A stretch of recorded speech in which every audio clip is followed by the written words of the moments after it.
found. Create a free pledge manager for your project.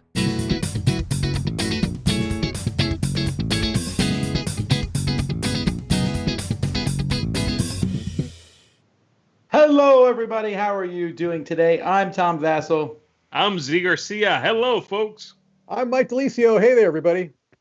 We're here to take a look at the Kickstarter projects that are the hotness. Although, just as a heads up, there's nothing super hot going on this week. More like a tepid. Here's what's tepid on Kickstarter. Right. Well, no, I don't mean that, but I mean there's no like grandiose giant project smashing the gates down. Or at least if there is, it's doing so in a quiet manner and I didn't notice it. Right. As a heads up, folks, normally we talk about Kickstarters that are ending in the next week or so. Today, because there will be no Crowdsurfing next Wednesday, today we'll be going over Kickstarters that are ending in the next 2 weeks or so. And then we will not have Crowdsurfing next Wednesday, but we'll be back weekly starting the Wednesday after that. Yep. So let's get jumping into this. First of all, we're starting with a war game of sorts, Final Act 2 Reinforced, where if you watch a short one-act play written and directed by the man and his brother, that's what it looks like anyway. This is one of those videos where I was like, are you going to show us the game? No. That mustache is definitely not fake. Ooh, that is, yes. So this is kind of this is one I'm actually not hating on this game. This looks almost like a little deduction style game. It almost has a charm to it with the little wooden tanks and stuff. If I saw this, I'd say that looks interesting to play. It's not like the video did it any favors. No. But I'm not opposed to this. This looks almost like a Eurogamer made a war game. This one caught me by surprise because I looked at the cover and I was not into the cover at all. But I'm kind of with you. These little wood tanks, putting the little wood fire in I don't know why that little stuff kind of appeals to me. I like you said, it looks like you're doing kind of simultaneous action selection, and it looks like it's going to be I would imagine a very simple rule set. So, hey, I mean, I would definitely play it. It's not something that I'd be, necessarily looking to back myself, but I was a little taken by surprise with this one.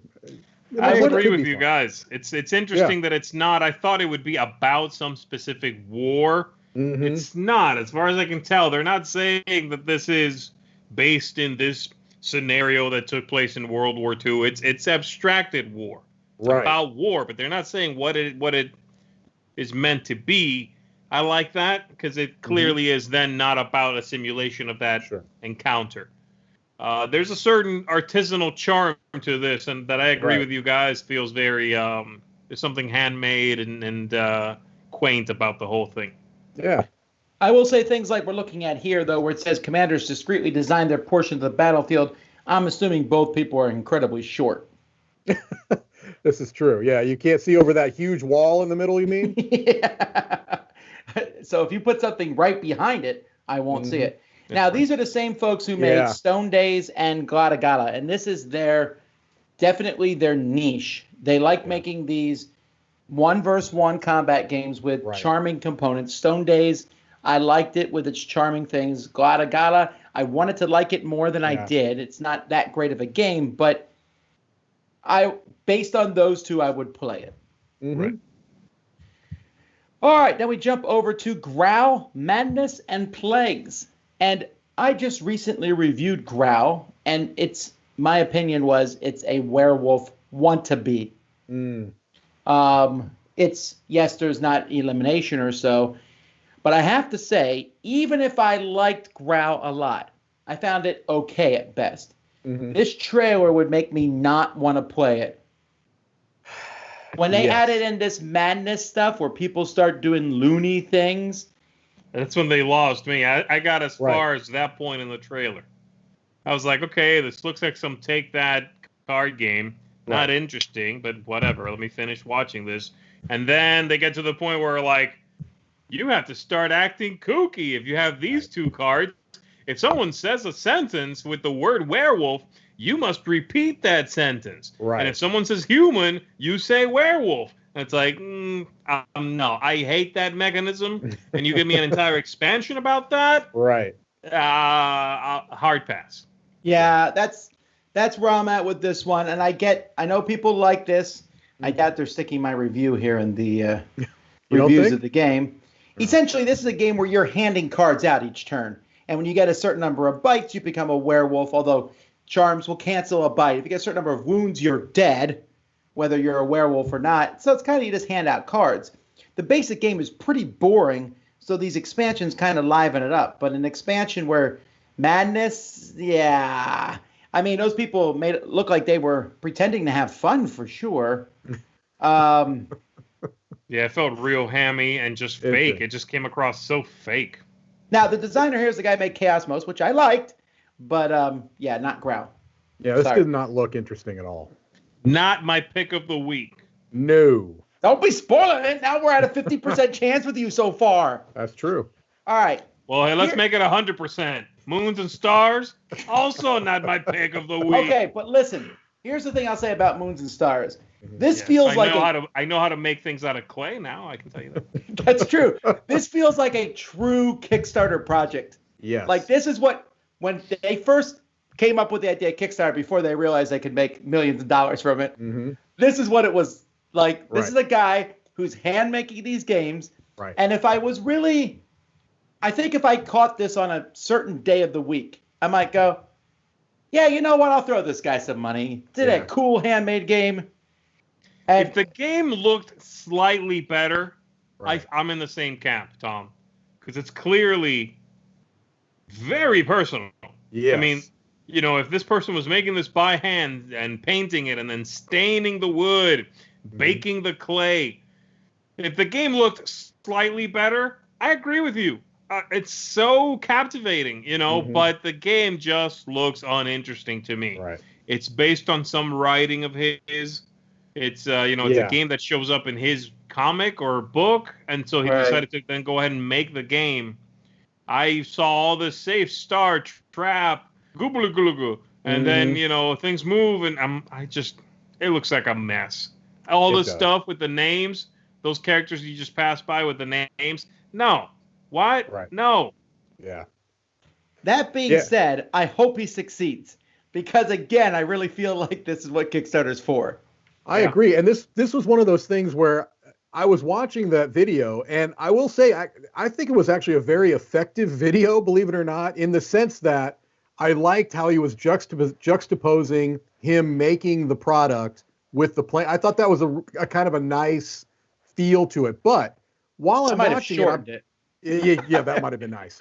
But while I'm watching, I'm like, this is a ridiculous amount of work to put one of these together. And as of right now, there's 119 backers. I'm thinking to myself, how long? I mean, because he's like making these he's baking the clay in a Weber grill, you know, I mean, basically.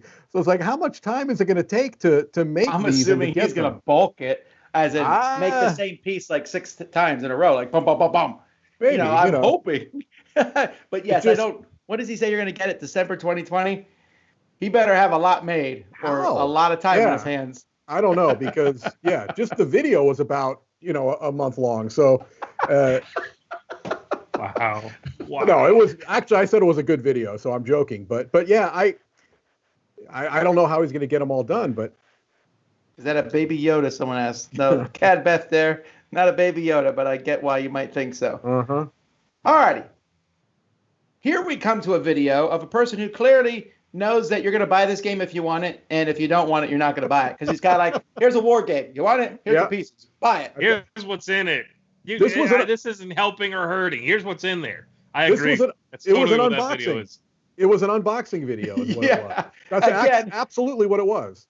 And I think they already know if you're going to back it or not. It's Compass Games. They've been making war games for several years now, and they're not trying to sell people on it. You already know if you're going to back it or not. Right. Agreed. They're doing exactly what they need to do with that video. They're like, here's what this one looks like. If you want it, you knew you wanted it anyway. Here's what it looks like. Just to maybe, let you know ahead of time what it's going to look like when you open it. That's it. That's absolutely it. I will say I'm surprised that there are as few backers as there are, because these war games on Kickstarter tend to do better than this, I thought. Yeah, Maybe but, I mean, Compass Games isn't as strong as, say, Decision or some of the other companies. Yep, they've already hit their goal and then some. So, I mean, it just Yeah, there depends on is what that. they're, you know. It's a small print run, yeah. Right. All right, so Dr. Finn said enough with kickstarting one game at a time. He's going to kickstart his whole year's worth of games at one time. Right. And he also used a lot of quotes, including some from me, about how he's an amazing designer. But he is the king of the filler. Is that what he said? I think Rado said, and he quoted him, yes. He quoted Undisputed. it. Undisputed. He didn't argue it at all. So there's the roll and move version of Biblios, which is inarguably his most popular game. Roll and write, not roll and move. I said roll and move, roll and write. You're right. And he said it's the only roll and write with an auction. That may be true. I don't know. Yeah, I can't think of one offhand. And he has this really cute looking game about being a member of the Sherpa community. I really like this one. I like a lot. This is actually the one that looks the best to me. Nanga Parbat is about the climbing. I think he's at the 9th tallest peak in the world. I like the look of it. I don't know. This one looks much more captivating than the other ones to me. I enjoy the sort of abstract nature of it. It's a 2-player only game. I'm into it. Mining Colony looks very similar, actually, to the Cosmic Colony. You're right. I hadn't thought about that. You're right. They're like polyominoes, I guess, right? Mm-hmm. Yeah. And then Butterfly Garden. Butterfly Garden, which is another pretty game. I'll say all 4 of these games look nice. Mm-hmm. Yeah. None of them look, and they don't look actually like his other games. Well, obviously with the exception of Biblios.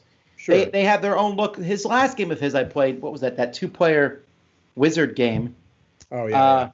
That didn't look that great, I thought. Mm-hmm. These do look good, and this is one I think Dr. Finn has earned the right of people back. If you like his games, this is an auto back. You're going to get 4 games. How much you can get? 1 for 23, and I do like that you don't have to get all of them. Right. I do too. I was going to say all that. All 4 games for 75, that's not bad. Right. It's not bad, and they're going to fulfill. They're going to be generally on time. I mean, he's very much part of the Kickstarter scene. He's been doing it for years. He's one of the first games I backed, I think, on Kickstarter was a Dr. Finn game. So, if you're interested, he's, like you said, I think he's earned a bit of trust on Kickstarter. All right, then we have something that we've actually talked about already. I guess this was off air, or maybe we talked about it in Board Game Breakfast, and that's Token Sesame, the transforming token holder for board games. So this is a very ornate looking token holder that my grandmother would approve of. No, I'm serious. My grandmother, I mean, it's been 20 years, and I don't know that she would have played any games. But if she had played games, this would have been sitting there. She would have filled this with candy, actually. Right. Let's be honest. I wonder how the candy would have come out of those Super Glide containers there. Or what do they call it? I can't remember what they call it. They have like a patent pending technology. I do love the smooth plastic, basically. Yeah, right. I love the the problems here. Yes. Tabletop chaos, messy piles, stubborn tokens. I love the guy reaching for the piece. He can't get there. I'm not sure how a container which rotates 6 inches is going to really change that one. But how many times has this happened to you? The stubborn tokens is my favorite. The stubborn tokens. I can't get it off the table. Yeah, that's great. No, my favorite is definitely messy piles because the guy is clearly like driving his hand just in. He's basically just sweeping the table. He's going. This is cool looking. It's very modular. It looks neat. Yeah. I do wonder the build quality is my main question here. Mm-hmm. But it's got a good look. I like that these things sort of you can magnetically stick the look you're going for on it. This is from the same guy who made the box throne. All right, he's the one who told me about this initially. And we've got a couple box throne things here. And to be fair, we're not entirely thrilled with the box thrones at Dice Tower. But that's not necessarily because they're bad. They're just not for us and what we use them for. The concept of having one game per shelf is cool. We thought the shelves could use more bars. They're not super sturdy. But if I was in a house and I only had 30 games, a box throne, I might look at it in a very different light. Sure. This, I really like my little clear containers that I have for pieces because they're more flexible. My concern with this thing is it looks cool, but I don't want to have this giant thing in the middle of the table. Yeah. My biggest thing is that with those small containers that you're talking about, those can be kept in the box. This, you're still having to transfer components from your box into this. That being said, I think it looks really good. I do like the kind of, I know it's a little bit maybe gimmicky, but I like that you can get these different board game artists, many of whom I really think are fantastic, to kind of add those to the aesthetic value. I mean, that looks slick to me. And I think it's a neat idea to support board game artists in this way. But yeah, I don't know. I'm on the fence about this one. I think it's a neat idea. I just wonder how practical it really would be. I don't know. And I really dislike these ones where you can put the legs up. We already talked about the table on the table. This is even worse because these will be knocked over. Sure. It is a guaranteed fact. Especially if Tom's at the table. You know it's going to get knocked over. Oh, no question. What's the one thing I'm always knocking over? I forget what we play a game. I'm always knocking something over. Yeah, something. The other problem I have with these is I wish they're so small. I feel like my fingers would get, I don't know, they're like all thin. I like fatter ones that I can reach in and grab the pieces. It does seem that because of the shape, they are like the modularity of it, they are long, skinny pieces all across the board. Right. There's nothing bowl-like. You know what I mean? None of them feel like a bowl. And I don't know. I wonder if that design mentality would work better for me. I don't necessarily want a trough of stuff. I want a lot of little bowls. They are deep. Yeah, we'll have to see. This is doing the Kickstarter is very well. Doing extremely well, and he has that reputation, and I think a lot of people are going to like these. I'm not sure they're for me. I do like how colorful and artistic they look. I just wonder if they're solving a problem and not making it better. They're just making a different problem. Well, this campaign looks slick. I will say that. That could have something to do with it. I mean, it's a really good-looking campaign. I think for longer gaming sessions, this is a good idea. I don't know if I'm going to play a 30-minute game. I don't want to take the trouble to transfer everything out and then back in. But for a longer gaming session or leaving something set up on the table, maybe, like at a game store with demo tables. Maybe I'll get a couple of these and stick them at the Dice Tower cons and see if people use them. Not a bad idea. Yeah, because I could see that would be a place where it would be done. Yeah, especially like on a hot games table, you could leave it set up. Right. There you go, right? Mm-hmm. All right, now we have the Latin Quarter gaming chips. Oh, my goodness. This is these chips look awesome. I was unfortunately a little let down that they didn't talk about the cards very much. Yeah, I don't care about the cards. I care about the cards. The chips is where it's at. They don't look like poker chips, which I like a lot. Mm-hmm. And they're good denominations that they picked for them. They're distinct colors. I might have argued that they should have used a somewhat different, maybe gradient around the outside for people who are colorblind to tell a difference between them. Mm-hmm. Although you can also see the number on them. I know. I really like these. They're nice looking. No, I didn't see how much. They're a lot. It's like they're not cheap. 60 something. I don't think they're that expensive. In my opinion, a good poker chip is about $1 a chip. That for a really good quality one. The problem is I can't feel these. I don't. Right. I want to know how heavy these are. I want my poker chips to have a good heft to them. Yeah, you want some nice clay ones, right? I mean, do they talk about what's in them, what they're made of? Where is that? I thought it said it underneath. I think you went too far. Poker style. I don't want the poker styles. I like the Gamers Special. Let me see. Maybe it's farther down. I thought I I thought it said something up above there, but I could be wrong. Gamers Delight. Afternoon. Been spending all our life. I also don't like the ceramic. They're ceramic. Oh, ceramic's fine. I'm good with ceramic. Yeah. The first time I heard of ceramic chips, I thought, what on earth? That's the worst material to make a chip from. But it's not for whatever reason. Like I said, I think they look fantastic. Nice colors, nice graphic design. There is a deck of cards you can get, and they spend very little time showing you the deck of cards. No one cares about the cards. Absolutely, people care about the cards. I mean, they don't show you what the cards look like. That seems. What are your thoughts on those cards? Like these cards have that kind of embossed colors on the side. Is that a good or a bad? Gilded, you mean? Yeah. I don't like the way gilded cards look, but they're fine. I mean, okay. They show you the ace of spades. They're showing you an ace here.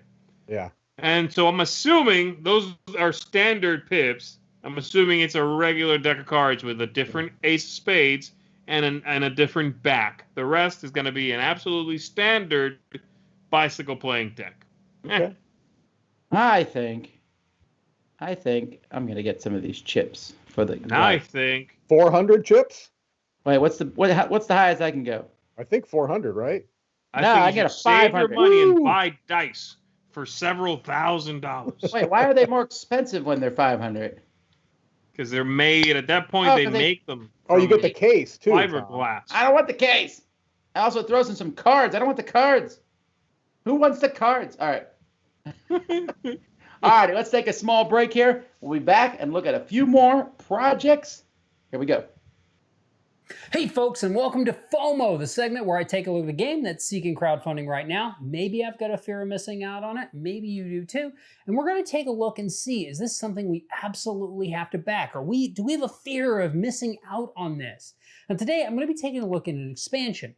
And this is one that I already looked at the core game about 2 years ago here on FOMO, and that is Rurik. Now, not only did I cover it on FOMO, I also did a solo playthrough of the game. So if you're not familiar with Rurik, you can check that out and watch me win or lose. It's been so long, I don't remember. You can let me know in the comments if I won or lost. But we're going to talk about the expansion Stone and Blade. Now, what this is going to do is this is going to add some core content, but it's also going to add some modular content. And if Viticulture's Tuscany expansion has taught me anything, I really, really love modular content, but I always end up playing with all of it. And that is probably going to be true here too. But, so as far as the core content, we're going to get some new leaders. We've got Theophana here. I'm not sure how to say that, so we'll say Theophana. We've got a couple others. We've got new miniatures for them. We have new building types. We've got a stable, which players can build and allows them to get some more movement points, so I'll assume horses.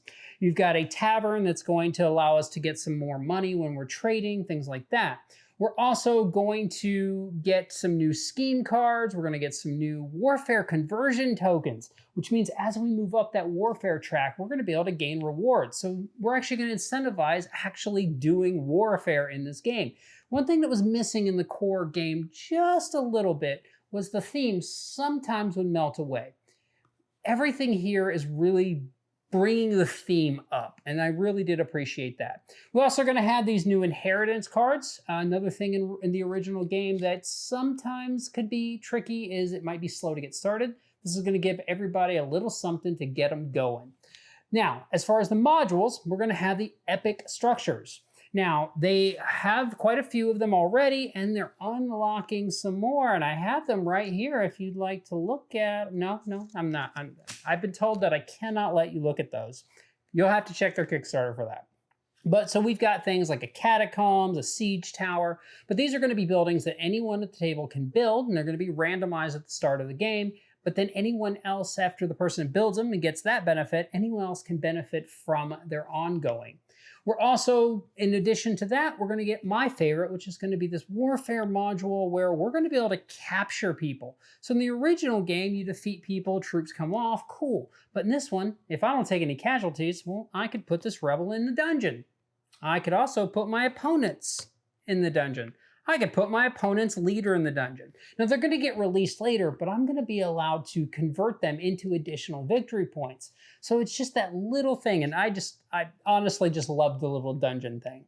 We're also, last one we're going to have is the one that has been the favorite of most people I've played with, and that's going to be the Rebel factions. So now the Rebels are going to have a personality. They're going to have, this is Pagan Unrest, and they're going to keep spawning on the board during the game until somebody actually takes them out by meeting the requirements, and they're going to gain points. Reminding me a little bit of the Barbarians, say, in Civilization, where they just keep coming until you defeat them. So overall, what I'm looking at is an expansion that takes an already good game and moves it to that next level. Now, as some of you know, in my day job, I'm a sales and marketing guy. What I saw here was 3 expansions. Tiny little expansion packs. Instead, Peacekeeper has decided this is one single expansion, which I can appreciate. I love. So if you haven't played Rurik before, check it out. Go check out their Kickstarter page. You can check out my solo play, get an idea if that game's for you. I believe you can get the base game as part of a pledge. If you already have Rurik and you love Rurik and you've maybe not played it in a bit, or you still play it all the time, this expansion is probably going to be a must-have. I know for me, this is a must-back. I'm absolutely backing this hands down. I hope that this has given you some idea whether or not you want to at least go check out their Kickstarter page, and you absolutely should. And let's see, down here I've got something I'm going to look at next time. Let's see, what do I got? Oh, we have this. I'm going to take a look at this next episode. So I will see you folks next episode. Alrighty, now we're taking a look at Die of the Dead, which has a very strongly themed look to it. In fact, I like the little coffins. Yeah, here. They are cool. They are very cool. Mm-hmm. It's a dice game. I mean, this whole thing, I give them a lot of points here for some strong thematic tie-in. Like the whole thing is tied together. What other game have they done? A game called Forks. Whatever. All right. Which is, I'm sure, a spin-off of Spoons. This is a very different thing. I really like how this looks. I like the idea of putting these souls on the player boards, moving these caskets around. I don't know. I hope this one's good. I mean, it's hard to tell if I'm going to like it or not, but I hope I do. I like the step ladder there with the dice rising, trying to reach the land of the living, right? I mean, the entire thing has a real bright, engaging look to it. They talk about in the video how the artist is a Mexican artist, how they did, they had someone basically consult on the theme with them. Right. Everything is thematically tied to the Day of the Dead. So it's neat. I think it's a nicely produced, hopefully good game, that comes out of it. I don't know about that. Right. I can't quite put my finger on whether it will be good or not. Sometimes you can kind of tell. I can't really tell. Right. But I like the look of it. I would be very happy to try this. I'm engaged, That's the main thing when it comes to Kickstarters.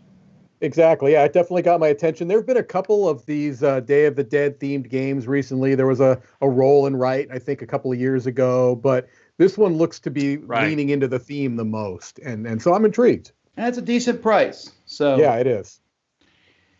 All right. You ready for a guilt trip, everyone? You're right. Right. I scream, you scream.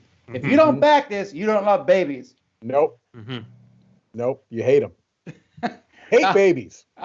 It's fine, I guess. It just felt very front heavy where the guy in the video introduces himself and his wife, and they talk about they're having a baby and talk about that for a bit. Also, please back our Kickstarter. What am I supposed to do now? Did he talk about how he had to give up drinking because every previous game is about whiskey, beer, and wine? That's true. That's right. And here's the thing. I actually thought maybe the game is interesting, but I'm concerned because his first couple games don't look that good. And I noticed that he keeps talking about how they have stars on Amazon and does not mention their rating on Boardgame Geek. Right. Yeah, this looks like they're going for a very particular target audience, which is not necessarily board gamers in the hobby. I think it's people that are maybe board game adjacent. They're going to be interested in the theme. They're going to be interested in the art because it does have a very cute look to it.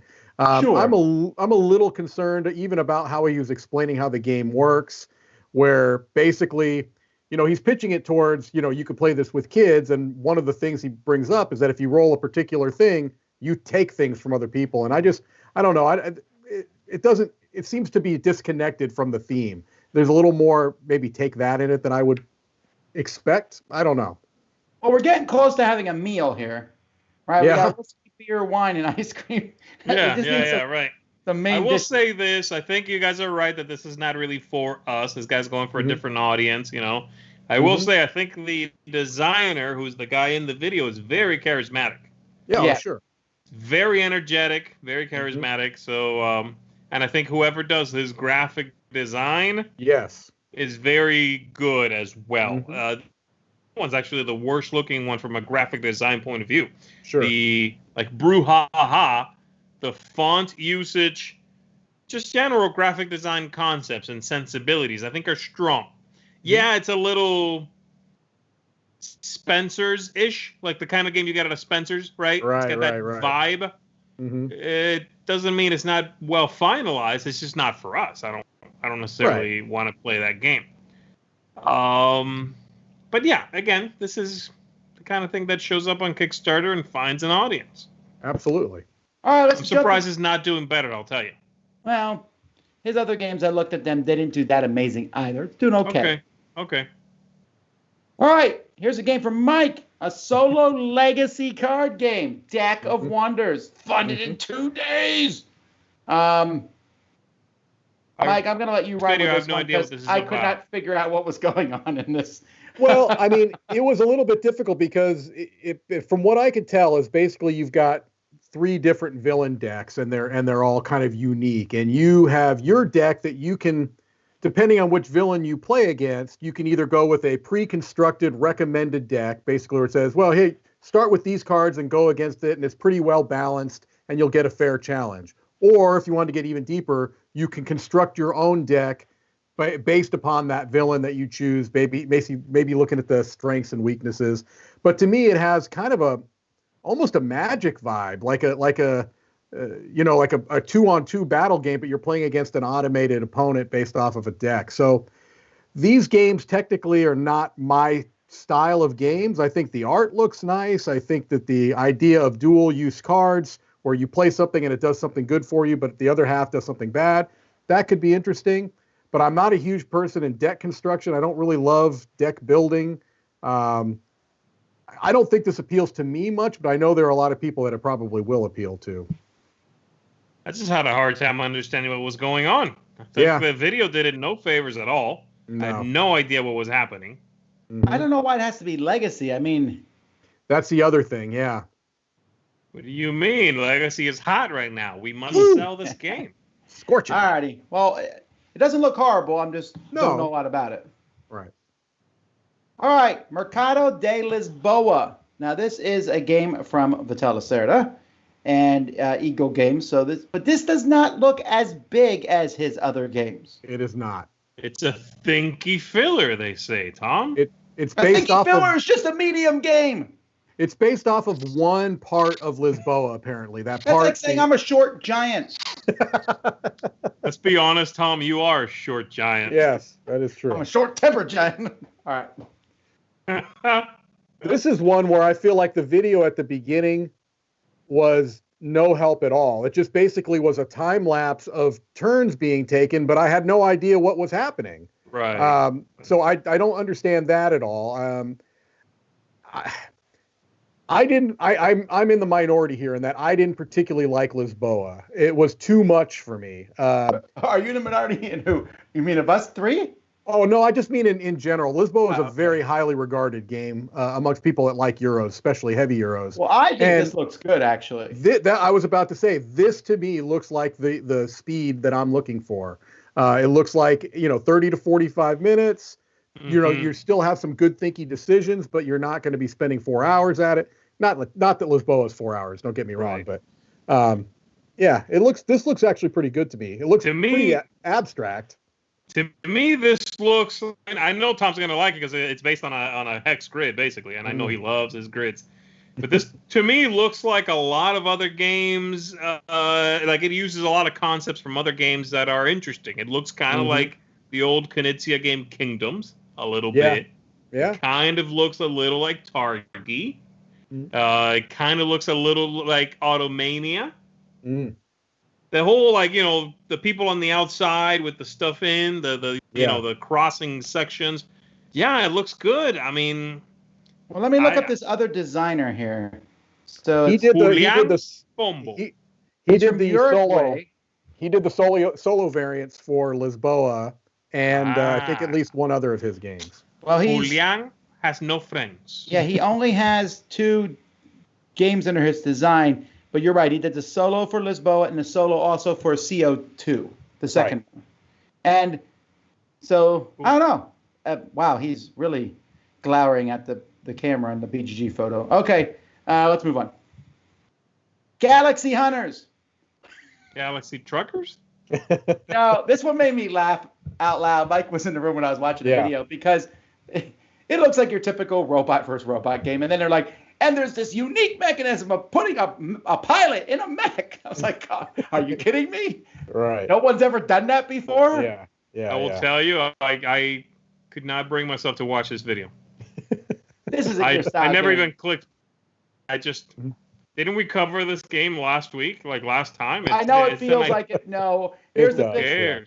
Despite all this, I'm interested in this game because I like this. I like these mechs. It's not there's no logical end to it. I just like this theme a lot. And it's just always the same theme. There's no very little variability. Yes, but I can't tell you see how few of these games exist that are fun and light. They're always really heavy or they're badly. So IDW is all over the board. Right. If this is a light mech versus mech style game, I'm in. The only one I can think of is that the one from Plaid Hat. They did the Starship Troopers. Starship Samurai. Starship Troopers. The movie is Starship Troopers. No, it's a book. The movie is an abomination. It's both, Thomas. Yes. All right. Well, it looks like garbage, and I don't want to play it. Thank you for your opinion. Let's move on. I think it looks fine. It's expensive. I will tell you that. I mean, I know there are minis. It's IDW, so it's probably pretty good. They've been putting out. It's probably fine. I'm being facetious. I just don't care for this theme. It feels so played out, and they all look the same. I agree, but wait till I get mine painted by professional painters. All right. Here's my pick for video of the week. I take back everything I said about Galaxy Hunters. It's a great looking game. Now let's talk about Puzzle Dungeon. This is maybe my favorite video of all time. Mike, I disagree. Okay. At first I thought it was kind of funny because I thought maybe they did it by accident, and then I looked into the company, and I don't think it was an accident. I think they did it on purpose, and when you do this on purpose, then it doesn't amuse me at all. Oh, gotcha. Well, you do what on purpose? They typed text in and had someone read the text like a computer. It was like, here comes my friends. Oh, no, you are a fool. That sort of type of I saw that. You thought that was funny? He's judging you, Mike. No. You. No, I'm saying you thought it was like tongue-in-cheek funny? No, that's the issue, is that I think what Tom is saying is that because they were trying to be tongue-in-cheek, he didn't find it funny. I didn't think it was tongue-in-cheek. I thought they were really trying to, and I'm still not sure. To me, I found it humorous just because it was kind of, cringy. But I think Tom thinks... That's the thing. I don't understand that mentality. That's like when somebody would have a part in a play and they'll be like, well, I'm going to play it as annoying. You know what you end up being? Annoying. Right. Like this video makes the game look bad. Guess what? Your game looks bad. That's not funny. That's bad. It's counterproductive. 8-bit nonsense. It also looks, like how is this different than Boss Monster or Boss Monster has class, has designers that put in time and effort. Mm-hmm. Boss Monster has how many nicer things can I say, really? Yeah. I don't know what to say. All right. Yeah, this is what doesn't look interesting to me. Despite all that, the game itself is meh looking. It really does. It does not look great to me, no. And it's hard to mess up 8-bit art, in my opinion. I don't know, whatever. Okay. Last one here before we go to another break, and I got to speed up here. Plantopia, the card game. Ooh. Now, I don't know the comic that this is based on. Right. But after watching this trailer, looking at the art, I feel like even if I thought this game was horrifically bad, I don't know that I could say anything against it. It would be like kicking a puppy. This game, to me, is so charming looking. And it's not even my typical, I didn't play, what are the video games that this seems to be kind of clearly built off of. I didn't play any of those. Like I Plants vs. Zombies? No, well, maybe, or like the That's not really it. No. Yeah, it was really like big, Maple like Story. Stardew It looks like Valley, Maple Story a little bit. like Stardew Oh Valley. yeah, that type Stardew of Valley. thing. Okay, I that see. type You're of right. thing, right? That's not really my style, but I don't have anything against it. But this to me just looks so charming, and it is. I saw the designer is this person, the designer of Remember Our Trip, and at least one other game that I enjoyed. So I am kind of surprisingly interested in this. I think it looks really good, honestly. Nice. It's cute looking, but you're right, Yeah. Tom. You can't pick on this, man. It's too adorable. Right. It's just. I agree, and I would play it for that. It Yep. looks like a kid's game, but I suspect it's probably not. No, Right. I think it's a little bit higher. I think, and I like that they're incorporating some stuff from Singapore. I think they've got like some plants from Singapore that they're put in there. I always like when they do things like that are, incorporating different cultures, because board gaming is such a multicultural hobby. It's great to see that. Agreed. All righty. Well, we're going to take a break real quick here, folks, and we'll come back with the last Kickstarters and then our picks of the week. Woo! Hey folks, welcome back to our Dice Tower preview recap. I'm Mark, and today, I am in Colorado as always on the trail, but we have 30-degree weather, rainy, snowy, yes, snow. And, this is life at altitude, but I'm on the trail. We're going to talk about some games. However, this recap's going to be a little bit different. We've got one game that's currently up, that's published, or soon to be published, and we'll be taking a look at some coming soon things, because next week is going to be jam-packed for previews. All right, so let's take a look at Whistle Mountain, a soon to be released title. So, Whistle Mountain gives a nod to Whistle Stop, but in this standalone game, you leave the train tracks behind and head to the sky with blimps, dreadnoughts, and hot air balloons. In Whistle Mountain, take your company's massive profits from all that railroading and invest them in new technologies deep in the Rocky Mountains where there is an abundance of resources. Your workers build crazy arrays of scaffolds and machines, upgrading your abilities and collecting those resources.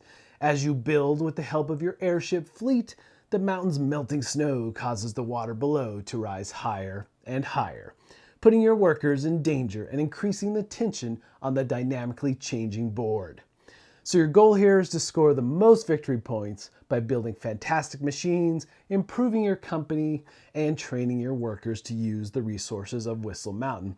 But again, you have to be very careful, because as that snow melts, you will raise the water level higher and higher. So Whistle Mountain, I thoroughly enjoyed this game. Again, like I said, it's a soon to be released. I think you can pre-order it now, but I love this worker placement style game where the water rises and you're using blimps and things like that to travel around the map. Very thematic and works really well. Nice follow on to their previous title. So definitely go check this out and keep an eye out for this game to be released. And next up we have Philosophia, Floating World. Now, this preview isn't out yet, but soon to be. Hip deep in this one, look for it later this week. Welcome to the Floating World. In this game, you will travel back to feudal Japan, taking on the role of a character from that era, each with a unique set of skills and a terrible secret. Your aim is to demonstrate Gambaro, the ability to commit oneself fully and see a task through to the end, showing your dedication to the philosophies of ancient Japan, whilst keeping the location of your secret hidden from your fellow players. So, good luck. The goal of Philosophia is to be the first to achieve one of the many victory conditions available in the game. You can do this by achieving all 4 of the Gambaro tokens: Shinto for building 3 Shinto shrines, Zen for building a Buddhist pagoda, Bushido for defeating a legendary monster, and Chia for learning ancient Eastern philosophies. Alternatively, you can win by achieving any 2 of these goals and discovering the location of an opponent's secret. So this is a deck builder. You're playing simultaneously. You're exploring the world, you're building shrines, and you're fighting ancient monsters. All kinds of neat things and aspects to this game as you move around the board. And even the first phase of the game, when you're dealing out or drawing cards there's a bit of the interesting component how that works between you and your fellow players, how they actually get to pick which card of yours to discard, and you have to then pick between 2 different piles to use for that particular round. So there's some really interesting aspects to this game, and I really like the simultaneous play. It works really well, and if you like deck builders, this is definitely one to check out. Now again, this preview is coming soon, but the Kickstarter is up already, so go check it out. All right, so the rest of the games we're going to just tease. These are previews that are coming as early as next week. Actually, next week is going to be fairly jam-packed with previews, so you want to keep your eye out for all the new stuff. Now, this first one I'm kind of excited about. It's a little micro game. It's Escape Death Race 2082, and I love the tagline on the back of this little tin. It's so cool. It's a tile placing, race car battling, dungeon crawl experience. So keep an eye out for this one. And I'm excited to be looking at another published game, which is Hogwarts Battle, Potions and Charms. This is the second expansion, adding another to the player count, as well as adding new characters, new playable characters, and villains, of course, and charms and things to help you in the game. So I'm really looking forward to showing you this deck builder game. I've had a blast with this with my family and I love it, so keep an eye out for that one. A couple other titles to keep an eye out for. One is Cactus Town. This is an asymmetrical action programming game, and it's a highly interactive game with fast-paced chaos and escape. Sounds exciting. And then we have Adventure Quest. This is all about your characters. It's a bit of an RPG-esque type game, cooperative game, and it's all about survival and how well you know your character and your fellow players. And it's starting to snow again. It is Colorado after all, but it's also still summer. All right, so I am not going to do a pick of the week this week because Whistle Mountain is a published game. Philosophia Floating World is a Kickstarter game, but both are really interesting and worth checking out. So go give them a closer look and see if they might be a good fit for you. Now, if you want any more information about any of the games that I mentioned here, go check out our full previews and look for those future previews coming soon. And if you want your game featured as a Dice Tower preview, please shoot me an email. All right, folks, until next time, we'll see you at the table. All right, so probably the biggest gaming Kickstarter of the week, or one of the biggest ones, is Rurik Stone and Blade. It's a reprint of Rurik and an expansion for the game. I reviewed Rurik last year. I believe, even though Rurik is being created by Peacekeeper Games, sorry. Okay, maybe I thought someone else was distributing it. Maybe I'm wrong. Peacekeeper Games, I was impressed with. I was talking to the publisher of this company, and his first game was Flag Dash, which was a capture the flag game, and it was fairly low quality. It was a decent game, but fairly low quality. Then he made Gearworks, which was a card game that I did not like at all, but it was definitely a big step up in quality. Then he made Rurik, which was a bigger step up from that. I said if he keeps going this way, the next game's going to be like, amazing. But Rurik is it looks like a war game, definitely Euro style, kind of bidding. Have you played it, Mike? Yeah, I did. I think it's, I like that mechanism we were going to be talking about with the kind of bidding, the action selection. It's neat. Okay. Yeah, I haven't played it. It looks neat, but I haven't played it. I think you might like it, actually. It's more. There's some combat in it, but the combat is more of a deterministic. Right. I attack you, get you out. Definitely is some interesting ideas to it. Here's my thing about it. I like Rurik a lot. I think Rurik's fine. You would have to persuade me for a while. I need an expansion. That's kind of my thought as well. It felt like it was a self-contained game. I liked the play time. It didn't outstay its welcome at all. So yeah, I need to do more research on this. I obviously looked at the campaign a little bit, but I didn't know that it needed more. I mean, there's nothing wrong with having more, I guess, for people who want it. And if you don't have the game, this is the way to get it. I mean, definitely here, folks, I give my seal on this game. It is a solid game. There's some really intriguing things, and it does a few things I haven't seen before. And also, if you do have the game, get the player mat. That's cool. I love these neoprene play mats. Yeah. And I don't have the play mat. components and stuff. And I heard that the expansion pushes war a little more in it. Oh, they quoted you. They quoted you several times. Couple of times Components there. in this Look at game that. are ridiculously nice. Right. That's true. Actually, Stand behind that. this game, when we first got it, where was that show? This tray. I opened it up and there was miniatures and stuff, and I thought, this tray feels off. That other tray was snapped underneath it, and I didn't even notice. Yeah. It's like hidden underneath there, but Yeah, and then it you got meeples sticks and right plastic. on top of that. Yeah. They're trying to appeal to everybody. It's true. Yeah, this is a solid game. So if you missed the first one, this is a good way to get it again. And if you want more of the same, and you know what? Even though I said I don't need an expansion, we're going to try it. If only for the fact that the box cover and the box make one big picture, and I'm always a big approval of that. That's smart. Always smart to do it. Thanks, Mike. All right. Antimatter. That's the main reason I get any expansion is Correct. if it continues the artwork. Absolutely. Now, I love this picture here of a guy table flipping for no reason at all.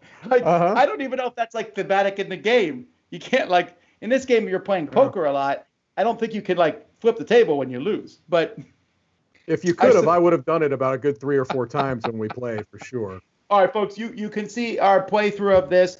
This is a 2-part game. One part you're flying spaceships all over the place and taking over different areas and delivering cubes to get money that you then play in a poker game. Now, I realized that we did a paid playthrough of this. I felt like the game is probably bigger than I would want. I didn't feel like the space part of it was totally gripping. I had fun playing the poker half of it. Right. I don't know that I would buy a big box like this just to play poker myself. Yeah. The poker was fun.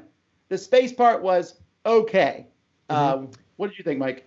Yeah, I almost can to a T with that. The poker part was the part that I was most interested in. You wouldn't know it by watching me play since I was just awful at it. But I did like I did like the that kind of idea of if you've got this particular card in your hand, you can't win unless everybody else folds. That's a really cool little thing because it's kind of like a shoot the moon type of a thing. You really want to try it, but you know the odds are stacked highly against you. But I felt like it was a little disconnected between those two halves, because really in the spaceship part, you're just kind of going around and picking up the chips that you're using to play poker. So I get the idea behind it, but I was just kept waiting to get to the poker part so that I could lose everything I had. I will say this to the company and just to every company that keeps seemingly wanting to do this kind of thing. Stop saying things like Antimatter is the first and only poker strategy board game. Right. You don't know that. You're going to seem really dumb when someone comes along and goes, what about this game and this game and this game? I hate when companies do that about themselves, making yourself sound more grand, more innovative. Stop. This is exactly the kind of statement that pushes me away. Also, the fact that it's 120 minutes, I probably don't want to play, space poker for 2 hours. But, yeah, that bothers me, that kind of statement. Companies keep doing it. I don't understand. But all right, well, you guys have obviously more experience with it than I do, so I got nothing to add. All right, then we have Defection, which... Okay. Defection murder in Hong Kong. No, the first time I saw this, I think was when Mark's preview went up, and I was like, I think someone at Studio said debarked to something called defecation. I was like, no, I don't understand the graphic design of that title at all, because normally when you've got something like that, the letters that are offset from the others mean something. Does Fectio mean something that I'm not aware of? Oh, I think it's the bigger ones. Den. Okay. I don't know. It's kind of a weird mix here. When I look this over, the game itself looks really interesting. It looks like a fun game I like to play. It does. And the miniatures look interesting, the meeples, and then I look at that art and I'm instantly not interested. It's generic.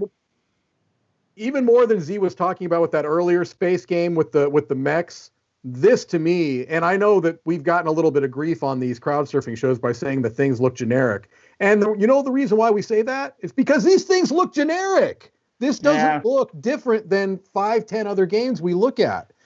What sets it apart? I hope it's good. It's just that the artwork isn't pushing me on it. Yeah, it might be good, but nothing about it is interesting to me. Well, this always means when these games come in that I'm going to be the one to review them. That's right. Enjoy. You enjoy playing Fectio Den. Are there Daleks in this game? I just realized that. Those things look like Daleks. The little wooden things. No, not that. Wait, where? Keep going. I think it's higher up than that. Where are they? The screen printed meeples? There. Oh, yeah, right there. Yeah, you're right. If you glance at them, they do look like a Dalek. I didn't think about that. Mm-hmm. Copyright infringement. Woo! All right. Ivion. Now, this is a complete graphic and production overhaul of this game. And Ivion, it's a card combat game, but the cards, you actually move your character around on the board and fight. It looks like they got it. Originally, you were moving cards around. Now it looks like you're moving actual figures around, which makes a little bit more sense. And you move around and fight, but it takes the idea from Smash Up to the nth degree, where you have these really different decks that you pick, you'll have a Herocrafting, you pick a capability and a type of character. And I found the different characters to be extremely different. Mm-hmm. I really like this game. My biggest problem was I thought the box looked boring. I thought the cards were boring. This new version looks much, much better. Although I would argue I would not start the video with what appears to be alpha gamers. Yeah. Would you say this is a very good game, Tom? That's a pretty generic. I'm the king of generic quotes, baby. I don't know what it is. They must have scoured that whole thing for something more specific, and they were like, "Well, he said it's good. Just put that in there." Companies, if you're gonna do a Kickstarter of a game I liked, ask me. I'll write you a quote. What's it gonna be like, Tom? This is a great game. This is a very, very good game. Shut up, man. No, this doesn't look like the type of game that appeals to me. But I will say that I think that the art and the graphic design is really appealing. Very clean. You see this really first box good on the looking. Screen? Yeah. Mike? Yeah. That box did not look good at all. When I got that in the mail, I almost didn't play the game. Right. Because I was like, this is some Kickstarter, which it was. Mm-hmm. And then when I looked at the cards, but playing it, I found it to be it's one of the most asymmetrical games I've ever played. Wow. Because every card there's not even, I don't even know if there's any cards that are the same in the decks. They're just all different. Of course, that means you need to learn what your opponents can do and stuff. Sure. Right. But and it's at the end of the day, it's a fighting game like Magic, except there's some. Oh, look! You got me right there. Look at that. Game trays. I'm in. Man, the colors. This is like a complete over-reworking of this game. Yeah, it looks really good. It looks really good. Yeah, it's a great looking. It's a great looking second edition. Fantastic upgrade. All righty, so that's Iverion. We have one more here. Votes for Women. This one doesn't have a video, actually. It doesn't have a lot of information, unfortunately. That was the thing I was kind of like, I wanted to know more, and there's just very little info. Yeah, it's a very short page. There's not a whole lot here. Right. I feel like the graphic design of these cards is pretty good. They remind me of the Freedom. They look like Freedom, the Underground Railroad card design. It's imagery, largely realistic imagery or actual photos. Right. Very clean graphic design. It makes me think of someone who maybe works on book layouts or something. Worked on this. They know what they're doing. Yeah. But there's just not a lot of information, unfortunately. Right. Yeah. The map is lovely looking. It is, and a great theme. I mean, obviously, the suffrage movement hasn't been well represented in board gaming. So I mean, I'm interested in the theme. I just wish I knew more about the game. Yeah. Yeah. Alrighty. Well, that's it. So before we get to our pick of the week, I think we have one more. No, I was just looking at this company's games. Before we get to our picks of the week, folks, two things. One, if I missed something that's ending in the next 14 days that I should talk about, now's your chance to tell me in the comments. And also, let's look at something that's not a game. Actually, I have 3 things. Oh, man. I could pick between them. So here we go. Here we go. First one is Tiny Workbench, the creative studio in a box. Huh. So this is a box that you carry around, I guess, and open up, and it becomes a whole toolkit. Or Vernon Piper would pull out all his paints, to paint everything in this thing. Oh. This looks like it must be pretty heavy to carry around, though. Yeah. That's pretty neat. How much? Well, what do you think? Digital plans are $33. How much is this? 150. That's exactly what I'm saying. $1.50. You're wrong. It's $312 for the tiny, $382 for the A2 tiny, and $480 for the A1 tiny. They're all tiny, so just get used to it. Wow. Okay. Yeah, Anyway, okay, that makes sense. I mean, it's woodworking, but it's pricey. Mm-hmm. All right, let's see some bits. It's a neat idea. All right. Bosch puzzle playing cards. Okay. This is done by the works of Hieronymus Bosch and M.C. Escher, who I know. These look really funky when you put them all down. You can make this big picture with all of them. Right. And it's funky artwork.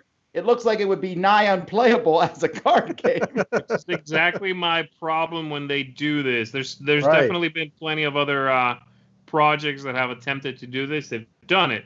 Mm-hmm. And it's a neat idea when you see it in their representation. Like, or maybe to buy an uncut one. They sell you an uncut sheet. But a deck of cards, you will never take the time to arrange these on the table. For what? Like, why? So they just look like a bunch of messy cards. I don't like them as a deck. I think it's a cool idea. Hard pass, tiny workbench is still my pick. Okay, all right, wait. One more. Yeah. PhonePad. Turn any smartphone into a tablet. You have my attention. You don't want to buy an iPad? You can turn your phone into one. PhonePad. So this is basically how is this different? It's a portable monitor you can carry around. I love that this is $239. How much is an iPad? It's about $500 or $600 or so. Okay, all right. Which is more expensive, except that you're not factoring in the cost of your phone. Yeah, but you can get a mini iPad for like $350 or $350, I think. Don't be ruining this, Z. I wouldn't back this because it's technology, and I'm done backing technology. Sure. What do you mean, Thomas? When have you ever backed technology and had that go awry? You play mobile games could you set this up on your tiny workbench, though? Is there enough space on the tiny workbench to have this? I am the A1 steak sauce, yeah. I am mind-boggled again by this. Uh-huh. All righty, let me look through things to see if we have missed any big ones here. The expansion, the Paladins of the West Kingdom. I think that's Paladins. Is that even on Kickstarter yet? No. Did they announce the expansion for it? Maybe, but even that wouldn't be ending in the next 14 days. Yeah, I don't think so. Oh, if this is out, then I'm. No. Okay. All right, gentlemen. Picks of the week. I'll go first. Mine is Ivion. I really, really like this game, and the graphical upgrade to it is phenomenal looking. Yeah. I'm really pumped about this. I'm a little bummed that it hasn't funded yet, but hopefully it will get a boost to do so, because this is a game that definitely went under the radar. If you like tactical 1v1 games with a lot of in-depth, this plus the beauty of this, the new setup, I'm really pumped about this. So that's my pick of the week. All right, I guess I'll go. My pick of the week is the Latin Quarter playing cards gaming chips deal. That was almost mine. The cards I don't really care about. Like I said, very little information. The poker chips, however, are excellent. They seem to be well made. They are, like we talked about, clay-based poker chips. I love the font that they used. I love the graphic design. The color palette is great. You can get them with or without their logo as well, which I like that choice. Yeah, so, yeah, I think they're great. My poker chips are sweet, man. So that's my pick.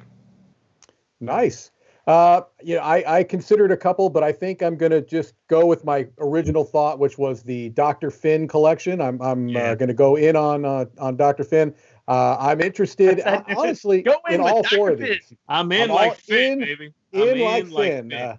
I'm interested in all four of these, some more than others, but I'd be happy to play all four. So I think that he continues to carve out his niche on Kickstarter, and so I think he's well to be supported. Are you interested or Finterested? Oh, yeah, baby. Huh? I am Finterested in this. That's Mike right. Yeah, I'm Finterested in these. I've got a fever for Finn. I need the doctor. Okay. All right, folks. Well, that is all for today. We have other videos, of course, that just went live over the past few hours, so check those out. Come back tomorrow morning for Board Game Breakfast Live, and then tomorrow afternoon we have our top 10 trick-taking games. Ooh, who likes what? All right, well, we'll talk about those then. Until next time, I'm Tom Vassell. I'm Z Garcia. Thanks, everybody. I'm Mike DeLisio. Take care. Have fun gaming. Bye.